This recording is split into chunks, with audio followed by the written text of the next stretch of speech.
Hi air signs, this is for your April 29 and 30th reading. So para po sa mga continuous na nag-support sa channel, I really do appreciate you guys from the bottom of my heart. Maraming salamat po. Para po sa mga bagong kakadiscover pa lang ng channel, please subscribe to the channel. Click the like button, comment below kung kayo nakaka-resonate, let me know. Hit that notification bell. And kung gusto niyo po ng dalawang reading mula po sa akin, nandun po sa kabilang channel ang inyong reading. If it doesn't resonate with you, nandun po sa kabila, Babaylan TV. No? Kung gusto niyo pong sumali sa live session, sa kabilang channel din po yun. So, air signs, simulan na natin. Air signs. So, at first, nakita ko parang siguro sinasabi mo, ay nako, itong relasyon na to walang patutunguhan, no? Although masaya naman ako, di ba? Masaya ako dun sa kung anong meron kami. Pero, what I wanted here is more. You know, to level up the connection, put the connection into another level of commitment. So, let's say kung kayo ay mutual understanding, or let's say crush pa lang, no? Sana maging MU kami or mag-jump na agad sa relationship, no? Kung mutual understanding, mag-jump sa relationship. So kung let's say sabihin natin na mag-jowa, no? Proposal, sana mag-jump sa proposal, cohabitation or marriage. So nakikita ko naman maganda yung flow. Kaso na dun kayo sa stage na we need to level this game up, no? With the Queen of Cups, the Eight of Pentacles, and the Four of Swords. Parang sa tingin mo, ba't parang tinamad, no? Yung karelasyon mo.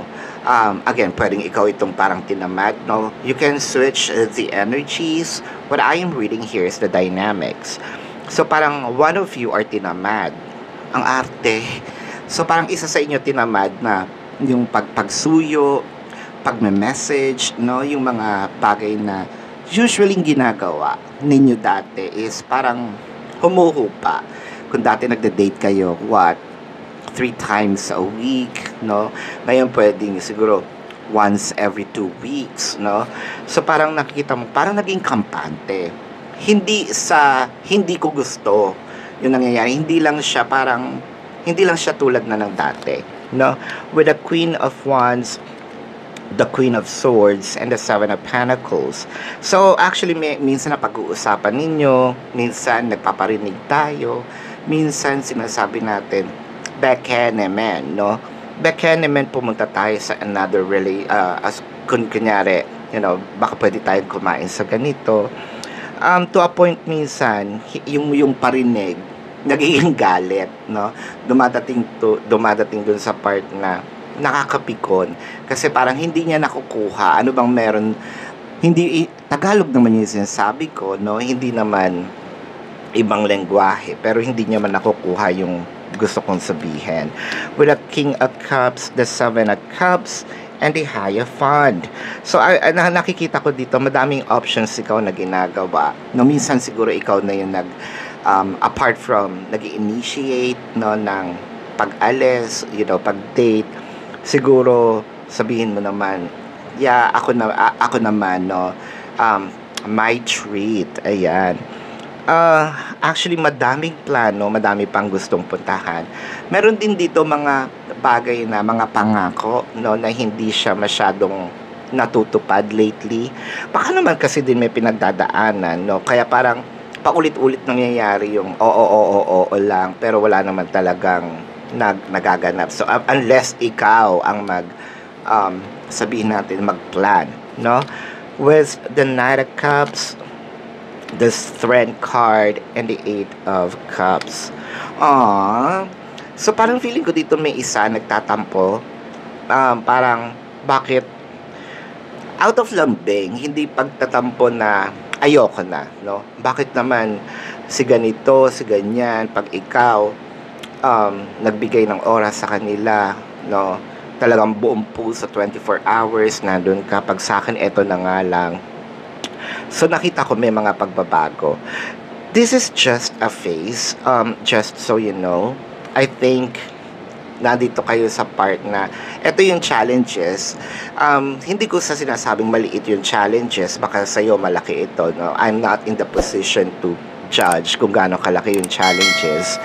Pero, from what I am seeing, masusurpass nyo ito, no? Itong mga bagay na ito. Let's say, tamang pag-uusap, tamang diskarte, kumbaga, Five of Swords, the Stars, and the Ten of Cups. Kung feeling mo na nawawala yung attention niya sa'yo, hindi. Actually, you're still the star. They placed you in a pedestal. Ang Ten of Cups, they still loves you. Yung kumbaga, nasa yun na yung focus nila. It just so happened that probably ito yung situation because of the Strength card, no? Naibigay ko na lahat. Na-offer ko na lahat. Nag-iipon pa ako, no, ng lakas. Baka kasi meron siyang grand, no, na plan. Not just yung pucho-pucho na katulad ng dati. Kung dati pupunta lang kayo ng mall, no, ngayon may pagpunta na ng out of town, out of the country perhaps, kasi this person wanted to give you the best. I think the person wanted to have an experience or to have a different kind of experience doon sa mga dati ninyong ginagawa. So this is really leveling up the connection. Well, hindi ganun biro siguro yung gastos na pwedeng nating i-spend, kaya nag-iipon siya for, you know, to give you the best experience. You know, katulad din sa damit, di ba? Hindi ko sinasabing lahat. Or let's say na lang sa phone para mas, well, ganun din naman kasi brand. Pero alam naman natin na there are certain phones or damit na may tatak, no? It's not just about the t-shirt, no? Hindi naman sa pagiging materialistic. It's not just about the phone. It's the quality, the confidence that it gives, diba? So yun yung parang dati binibigyan lang kita ng t-shirt or ng t-shirt na let's say wala namang masama, diba? Na let's say 3 for 100, no, that's my gift to you. I wanted to give you something that's to level up. Again, hindi ito yung pagiging materialistic. This is me willingly wanting to give you something na hindi pa natin nagagawa at hindi ko pa nagagawa at hindi mo pa na-experience. So, I'm taking time probably to plan or to save money for it, no? So, nakakita ko dito ng one-time event na, ito pala yung plan mo. So, kumbaga, one-time, big time, no? Hindi siya yung parang, pasulpot-sulpot, no? Kung dati, siguro, nandito tayo sa fishballan, which is masarap naman, pero usual yun ang ginagawa. So, ngayon naman, ang gusto niya is parang, doon naman tayo, magsangyup naman tayo, no? So, pinag-iipunan ko. So, siguro yung tampo natin, baka meron lang siyang ibang priority for now, pero wag nating iisipin na hindi na siya nag-spend ng time or nag-spend ng quality time or nagpa-plan, no, to give us something better. So, this is your reading for now, air signs. So, tignan natin ang zodiac signs ng taong mahal mo. So, I'm seeing Pisces, Aquarius, no, Taurus actually is dominant. Water placements are here. Cancer, Scorpio, Pisces, like what I mentioned. Leo is here. So, ito po ang inyong reading for now. And again, maraming salamat sa mga bumabalik.